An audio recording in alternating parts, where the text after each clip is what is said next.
Hi guys mga kananay, for today's video nga mga kananay, umuwi pala yung asawa ko ng hapon para bumalik din sa trabaho. Ang purpose niya kaya siya umuwi kasi gusto niya mag-Shanghai daw ako para sa aming hapunan na ulam. May dala nga siya guys na pang Shanghai, giniling, so lutuin ko daw. So kaya ayan guys, pre-prepare namin yung pang Shanghai. Ayan, pinaghalo-halo na nga namin guys yung sangkap dyan. Carrots, paminta, magic sarap.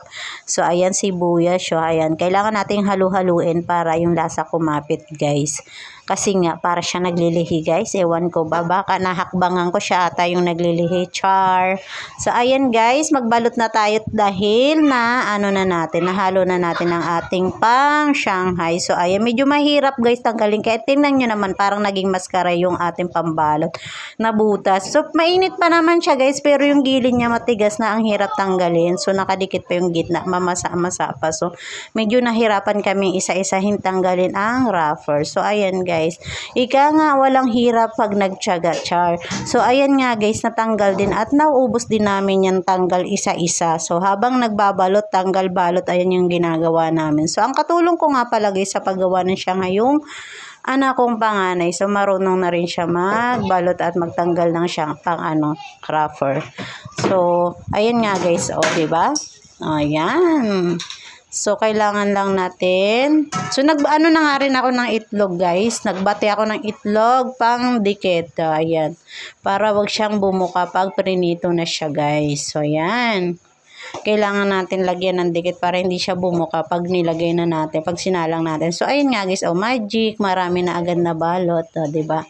So, ayan, kunti na lang. Ayun nga, guys. Tapos na. At may natirang itlog, guys. So, may pamform kami dyan na star. Ayan, flowers. So, ginanon ko guys para ipiprito ko. Binabad ko yun sa itlog, yung tira guys na pinandikit namin. So, ayan na nga guys. Lutuan portion na tayo. So, ayan, lagyan na natin ng mantika ang ating kawali guys para maluto na natin. So, ayan. So, ayan na nga guys. Salang na natin isa-isa yung yung ating Shanghai. Wow. So, medyo na matagal na rin kaming hindi nakapagluto ng Shanghai. Ngayon lang ulit. Kasi yung asawa, nag-curve siya sa Shanghai, guys.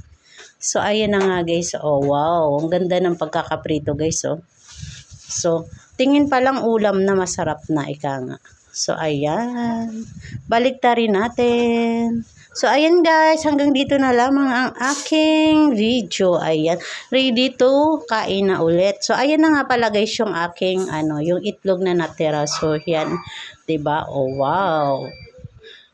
Diba? Sayang din naman kasi. So, ayan, naluto na. Nagluto lang pala kami guys, nang tigdadalawa kami guys. So, ayan guys, bye-bye. Thank you for watching. May tira pa kami para sa umagahan ulit.